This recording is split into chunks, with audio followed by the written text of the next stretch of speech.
Or they were getting into the avocado trade. What else are they diving into? After human smuggling and drug trafficking, the second most profitable form of revenue for the cartels is the crude oil theft. Actually, just a few weeks ago, 3 CJ&G operatives were sanctioned by the US for trafficking stolen crude oil from Mexico into the US, and certain smaller American oil companies were buying this oil and they were bringing it into the US labeled as waste oil. So the US is just letting people import waste oil to dump here? Apparently, because they were bringing this in trucks. It was being taken to smaller refineries where then it was known that it was not waste oil. It was actually raw crude oil. How much money are they making off of this? That was giving them around $3 billion a year at one point. If push comes to shove and they really have to rely on something that isn't drugs, they could certainly move all of their operations to oil company, a Utah mansion, and one of the world's most dangerous cartels, all connected on paper.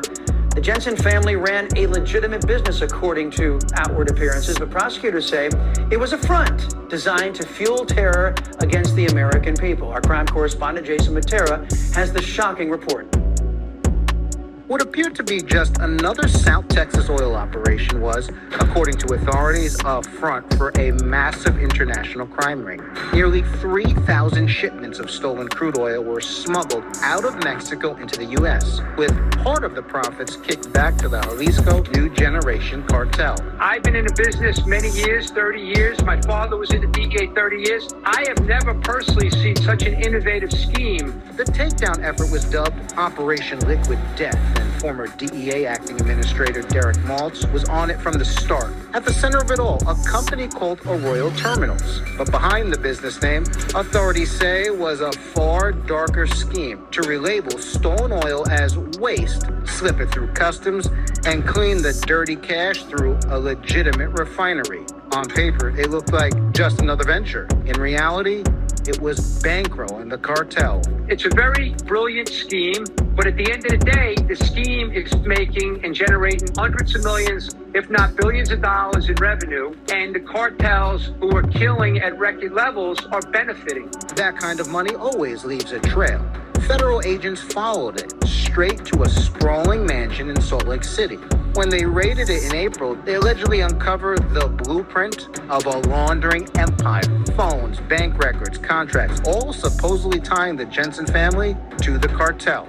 This is a foreign terrorist organization that we have a U.S. business, in this case the Jensen family, that was making tons of money supporting this foreign terrorist organization. You know, America's got to realize the game has changed. During the last administration, oil theft was allowed to flourish unchecked. Now, federal officials are scrambling to address what has become a cartel cash cow.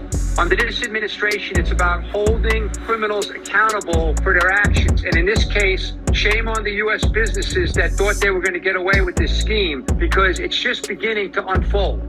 Now, James Jensen and his 25-year-old son Maxwell are facing decades behind bars if convicted. But beyond the courtroom, a bigger question remains. How many more businessmen are playing the same game, just better at hiding it? Chris, most people don't realize that fuel theft is a massive cash pipeline for the cartels, helping bankroll their drug trafficking and the violence they unleash on both sides of the border. But that revenue stream just hit a wall called Make America Safe Again.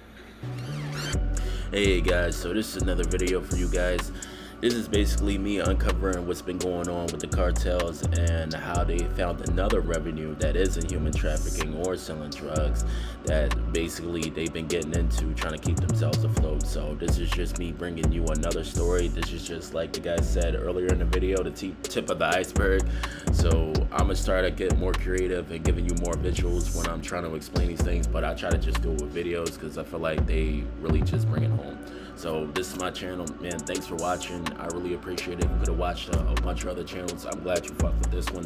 If you can give a like, a comment, and subscribe, and just tell me what I did right, what you like, or tell me what you didn't like. Either way, man, just thanks for watching. Appreciate you guys. Love you. Bye.